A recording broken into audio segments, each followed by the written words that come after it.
Friends, welcome back to Sreema's kitchen. இன்றைக்கி நம்ம தீபாவளிக்கு ஈஸியாக ப்ரெட்டை வச்சு ப்ரெட் அல்வா தாங்க செய்ய போகிறோம். வீட்டில் இருக்கக்கூடிய பொருட்களை வச்சு நம்ம செஞ்சிடலாங்க. ரொம்ப டேஸ்ட்டாக இருக்கக்கூடிய இந்த ப்ரெட் அல்வாவை நம்ம எப்படி செய்யலாம்னு சொல்லிட்டு பார்க்கலாம். ரொம்ப நாள் கெடாமல் இருக்கும் இந்த ப்ரெட் அல்வா. இந்த மெத்தடில் நீங்கள் செஞ்சிங்கன்னா ரொம்ப டேஸ்ட்டாக இருக்குங்க. அதை நம்ம எப்படி செய்யலாம்னு சொல்லிட்டு பார்க்கலாம். வாங்க கிச்சனுக்கு. அதுக்கு நான் ஒரு 6 பிரெட் எடுத்து வச்சிருக்கேன். 1 கப் அளவுக்கு சர்க்கரை எடுத்து வச்சிருக்கேன். 10 முந்திரி பருப்பு, 2 டேபிள் ஸ்பூன் நெய் எடுத்து வச்சிருக்கேன். நல்லா திக் மில்க் எடுத்து வச்சிருக்கேங்க. ஏலக்காய் பொடி எடுத்து வச்சிருக்கேன் ஒரு 2 பிஞ்ச் அளவுக்கு. இப்போ நம்ம எட்ஜஸ் எல்லாம் கட் பண்ணிக்கலாம். தனியாக அப்படி கட் பண்ணி விட்டுருங்க. எட்ஜஸ்லாம் ரொம்ப மொத்தமாக இருக்கும், அதனால அது நமக்கு தேவையில்லை. இப்போ இதை நம்ம குட்டி குட்டி பீஸாக கட் பண்ணிக்கலாம். இந்த மாதிரி பீஸாக கட் பண்ணிக்கோங்க. கட் பண்ணும்போது நல்லா நேராக வச்சுக்கிட்டிங்கன்னா ஒரே அளவு சம அளவில் நமக்கு பீஸ் கிடைக்கும். இந்த மாதிரி கட் பண்ணிக்கோங்க. இந்த பீஸ் அளவுக்கு இருந்தால் போதும். இப்போ நம்ம ஒரு வானலில் குக்கிங் ஆயில் ஊற்றிருக்கேன். அதில் நம்ம இந்த பிரெட் பீஸ் எல்லாம் பொரிச்சு எடுத்துக்கலாங்க. எண்ணெய் சுட்ட உடனே மீடியம் ஃப்ளேமில் வச்சுக்கோங்க. ஏன்னா பிரெட்டு நம்ம பொரிக்கும் போது மீடியம் ஃப்ளேமில் இருக்கணும். திருப்பி விட்டுக்கோங்க. ஒரு 2 நிமிஷம் போல் இருக்கும். நல்லா செவந்து வரட்டும்.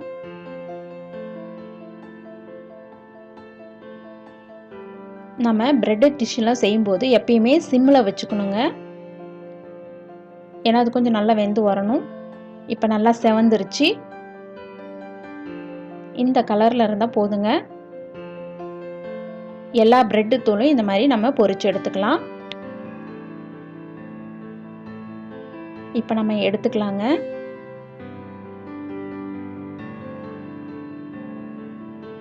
ஒரு அடி கனமான வானலை வச்சு அதில் நம்ம பொரிச்ச எல்லா பிரெட் பீஸையும் போட்டுக்கலாம்.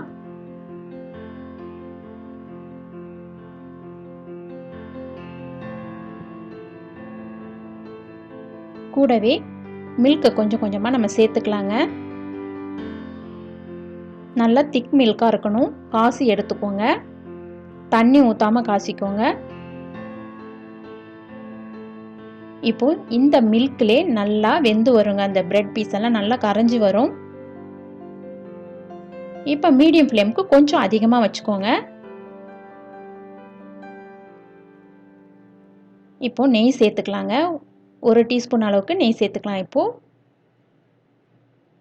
நம்ம ஒரே நேரமாக நெய் சேர்க்காம கொஞ்சம் கொஞ்சமாக சேர்த்துக்கிட்டா ஸ்வீட் ரெசிபி ரொம்ப டேஸ்ட்டாக இருக்கும். இந்த முந்திரி பருப்பை நெய்யில் நம்ம வறுத்து எடுத்துக்கலாம்.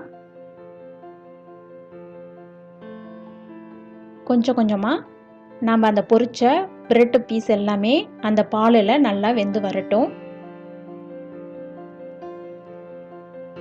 இப்போது நான் ஆரஞ்சு ஃபுட் கலர் சேர்க்குறேங்க. இது ஆப்ஷனல் தான், கலருக்காக சேர்க்குறேன். அது சேர்த்து ஒரு 2 நிமிஷம் போல் நம்ம நல்லா இந்த மாதிரி மிக்ஸ் பண்ணி விட்டுக்கோங்க.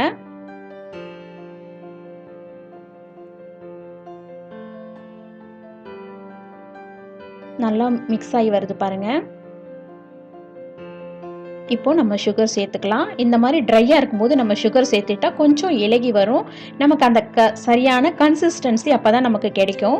அல்வாவோட கன்சிஸ்டன்சி பாருங்க. நல்லா அந்த சர்க்கரை இலகி தருது. இப்போ நம்ம ஏலக்காய் பொடி போட்டுக்கலாங்க. ஒரு 2 பிஞ்ச் அளவுக்கு போட்டுக்கலாம். இல்லைன்னா தட்டி கூட போட்டுக்கோங்க ஏலக்காயை. இந்த நேரத்தில் குங்குமப்பூ கூட 2 நீங்கள் சேர்த்துக்கலாம். அது நம்மளுடைய விருப்பம்தாங்க. இப்போ நம்ம இந்த முந்திரியை சேர்த்துக்கலாங்க.